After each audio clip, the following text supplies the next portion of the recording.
সন্ধেবেলায় ঝটপট কিছু খেতে ইচ্ছে করলে এইভাবে বানিয়ে ফেলুন এগ রোল।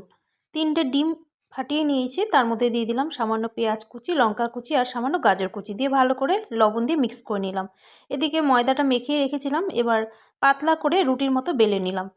এবার তাওয়া গরম করে প্রথমে এই রুটিগুলোকে উল্টিয়ে পাল্টিয়ে সেঁকে নিচ্ছি। দু সাইডেই সুন্দর সেঁকে নিচ্ছি, আর দুটো রুটি একসাথে আমি সেঁকে নিলাম। এবার তাওয়াতে অল্প সাদা তেল দিয়ে দিলাম, আর যে ডিমের ব্যাটারটা করে রেখেছিলাম সেখান থেকে অল্প অল্প করে ডিমের ব্যাটার দিয়ে ছড়িয়ে দিলাম। এবার যে রুটি সেঁকে রেখেছিলাম তার থেকে একটা রুটি ওপর থেকে এইভাবে চেপে দিতে হবে ডিমের ওপরে। তারপর আরও একটু তেল দিয়ে দু সাইডে সুন্দর ভেজে নিতে হবে। একটু লাল লাল করে ভেজে দুটো এগরোল বানিয়ে নিলাম।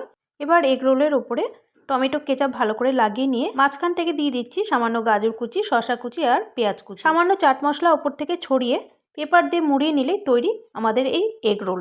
রেসিপি ভালো লাগলে প্লিজ চ্যানেলটি সাবস্ক্রাইব করে নেবেন।